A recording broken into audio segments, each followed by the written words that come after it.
Mr. Breast has finally responded to the allegations.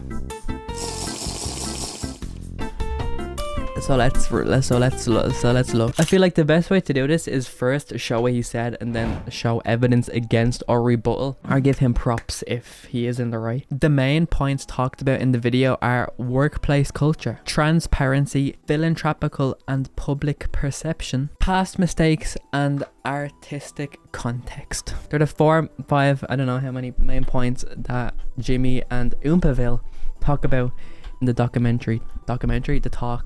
the interview that he did. So to start off, they talk about how MrBeast handled all of the controversy, and he says that he handled it terribly, which yes, he definitely did. He handled it terribly. The first biggest question for me and a lot of people that I've spoken to over the last couple months is like, why were you so silent? Especially off the bat. Like, you did respond to the Ava Tyson stuff immediately, but like, you know, right after that, a bunch of other stuff came out, and Dawson's video, his first video, gained a bunch of traction. What was your reasoning for being so silent immediately? Yeah, that's a great question to kick it off on. You actually kind of laid out the timeline there. The Ava stuff came out, and I put out that tweet. We hired the investigators to go look into it, and part of that investigation is they recommended that I not talk about drama or really do anything online because it might influence, you know, witnesses or any people they might interview or ex-employees. So it's a little unfortunate because I told them, okay, I'll wait till the investigation is over. And I believe that was literally like a week before the dogpack video came out. And then truthfully, just in transparency, I've never done one of these like big investigations before. And in my head, it was gonna last like 2 or 3 weeks. It ended up taking a couple months, apparently combing through all the documents and doing all the interviews and everything. It just took way longer than I thought because I've never had to bring in a top tier law firm and a former federal prosecutor and let them, you know, do this really big thing. And so that kind of concluded a couple weeks ago when I put out the tweet of the follow-up. Yeah. Like, that was the day I got the conclusion of it. And I was like, okay, in transparency, I'll throw this out. So up until that point, it was, you know, I had told Quinn Emanuel that, you know, to protect the integrity, I wouldn't do anything or engage in any of this drama. And then after that, yeah, like you said, a lot of stuff had come out between when the investigation started and when it ended. And I was just kind of like, whoa, I don't really know how to like hit this stuff. And I made like a little response video, but it's just kind of not my style, where I just kind of like put a lot of the information that I assume we're going to talk about here out. And it just felt weird. Yeah, I mean, truthfully, I've never been in a situation where people have thrown this much stuff at me, and I definitely could have handled it better. Like, I probably should have, like, the second I could have talked, like, I don't remember the exact date, 2 or 3 weeks ago when we put that report out, probably should have done something like this right then. If I could go back in time, I would. And yeah, that's kind of like the brain dump, and then here I am. Yeah, so I was gonna ask, you answered it towards the end, but like, do you regret that, obviously? Yeah, if I could go back in time, I would do what we're doing here, because I assume this is like the correct format. It's gonna be a little bit more free-flowing and natural, and I wouldn't have wasted so much time like trying to do a response. It's just not my thing. I like so much better, or I'm assuming, I mean, we just started, but I think I'm gonna like so much better being asked the questions and answer it instead of just like sitting in a chair like this, answering it. It just feels a little more natural. Gotcha. So what happened basically is the Kris Tyson allegations came out, and they were pretty bad. So MrBeast hired an external company to vet his company to see if there was any bad. They did find some wrongdoings, like there's some employees that did get fired, but they said that happens in most companies of MrBeast's size. And one of the main things the Beast emphasizes is that when you build a company to the size of Beast, you're gonna have some unhappy people in the company. It's just the way businesses work, which completely makes sense. I fully agree there, MrBeast. So he says he couldn't be open about the controversy because of the situation with Ava. They did an internal investigation. The internal investigation told Jimmy to not talk about it publicly until the investigation is over. So he was like, okay, I have to listen to them, like. And he said he also didn't know it was going to take as long as it did. It took 2 months for the investigation to actually finish.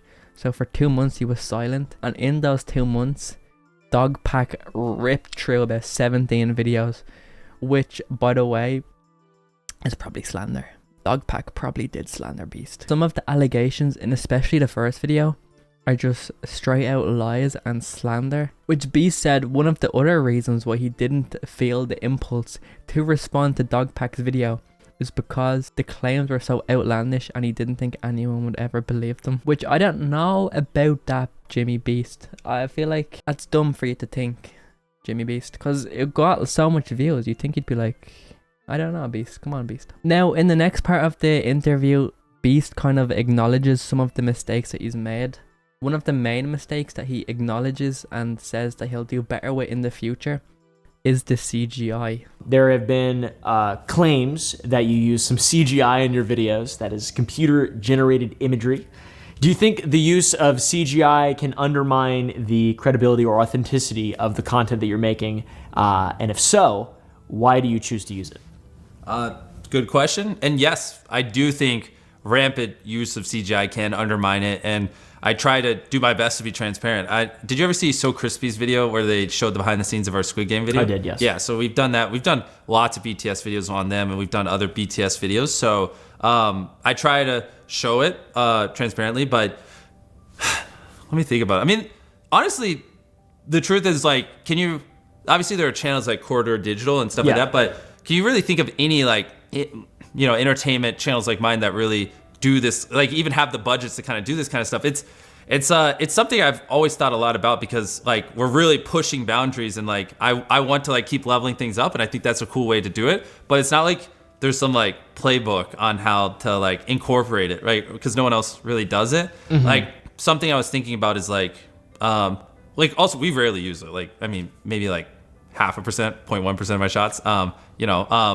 Like if we have like a background that like doesn't look too cool, like it's just like black but it looks a little off, we'll just like darken it out in post. Like that's like majority of what we do, or sometimes we'll extend a set. But I was thinking, like, when we do, because we pour millions of dollars into these videos, we build massive sets, like we go through so much links to make these huge videos, and the last thing I want is people to be like questioning whether or not things are CGI. I mean, like, the sets we build are fucking crazy, man. This one to me is so dumb. If you thought that train in that video going into that pit was not CGI, you should not be allowed anywhere close to a device that has the internet on it, because you're dumb. Obviously, MrBeast uses CGI. He's been fully open about using CGI.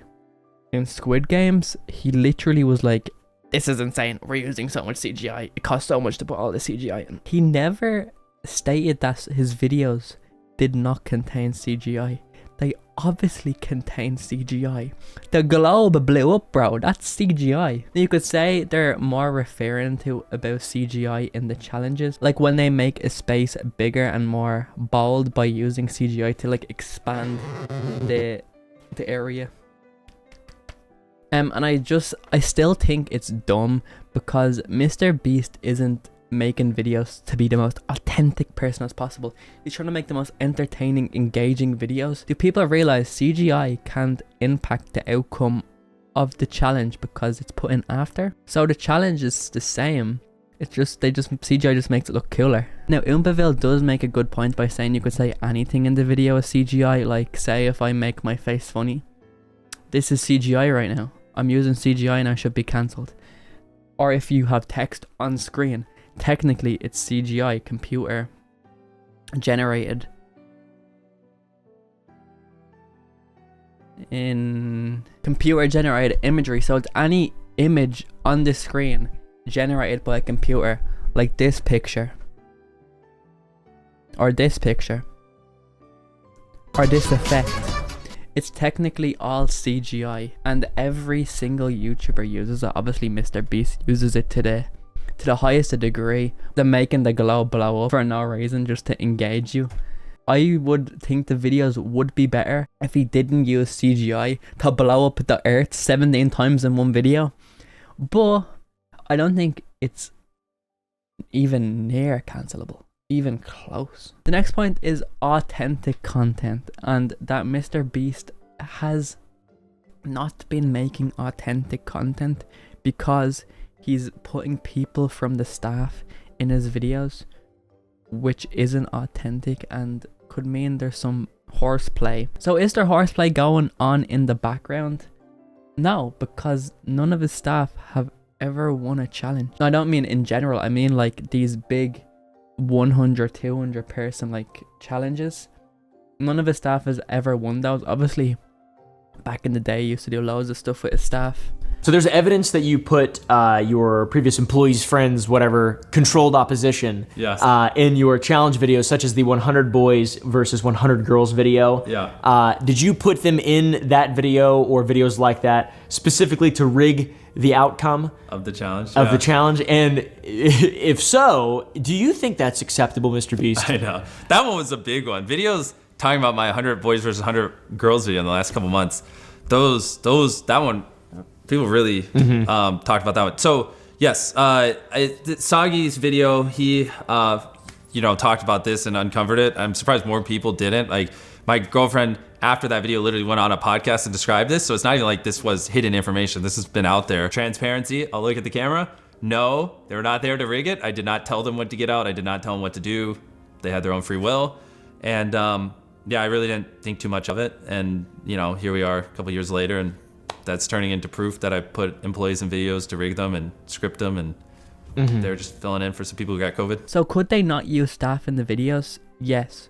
Obviously not using staff in the videos would be a bit better. It just makes it seem a bit weird when you're dealing with that much money and you're putting staff into your videos. It doesn't look the best. But the only reason he says is why he does it is in fringe cases where like someone drops out last minute, they need a new contestant. It's just easy. He didn't even think about what the optics are. It's just like, yeah, okay, we need to keep this going. You go in. Yeah, which makes complete sense to me. It makes complete sense. You know what I mean? Complete and utter sense to me, MrBeast. Now, let me remove MrBeast cock from my throat because we're talking about the crypto. This is the bit where, MrBeast, you've been doing some bad. So, MrBeast has allegedly made over 20 mil from crypto exchanges that could be called a scam depending on what actually happened. So what are the facts? MrBeast pumped and dumped. He pumped and then he dumped. Now it's not as simple as he just did a pump and dump. Loads of YouTubers like Laserbeam, Logan, KSI, like the biggest people in content creation, we're basically all in like call with Gary V. And there is other crypto involvement, but this is the main money maker. But MrBeast's excuse is very dumb. There was a comprehensive report published that painted a negative light on crypto dealings allegedly associated with you. To what extent were you involved in these crypto transactions, and how do you respond to CoffeeZilla's video on you detailing these allegations? I thought he gave you a benefit of the doubt in that video. Yeah. I think he's a very reasonable guy, to be honest. I think he's a very smart, reasonable guy who cares about doing the right thing, which is pretty rare on YouTube. How would you respond to Coffee's video? Yeah, Coffee's video and the report. Well, so I'll start off with the report. I mean, most people probably haven't even read it, but that's what kind of spawned that whole thing was this. Did you see it? So Jimmy is too stupid to make this kind of money, therefore it must be insider trading. This is his wallet. Clearly there was insider trading because he never would have been able to make this kind of money. When in reality, which is what I told Coffee in that statement we gave him, it was managed by a fund. So I wasn't the one managing the wallet. I've never had access to that wallet. I've never done the buying and selling on that wallet. There's a actual professional who's written books on crypto and lived and breathes crypto every second of the day managing it. So most of the allegations there are just answered by I am too stupid to do that. That's why a fund was managing it. You know what I mean? And yeah, I mean, like Coffee said, if he literally said this in a video. If you like Jimmy, then you're like, yeah, he has answers for everything, and just checks out. And if you don't like Jimmy, then you're gonna go, there's obviously wrongdoing here. But yeah, I mean, the honest truth is I make videos. I'm running 7 businesses. I got a lot going on, and I invested in a crypto fund. They invested on my behalf, and I've never had access to that wallet. They're the one doing the buying and selling. I mean, there are thousands of transactions on there. I don't even have that kind of time. I'm sure you could probably even look at it and see days where I was maybe in solitary confinement or doing a video where I didn't even have access to a computer and there's trading. True. So for the conspiracy theorists that think I'm lying and using the fund as a cover up, like, I mean, there's got to be some way where you could just figure that out, like where I was on a plane ride or something.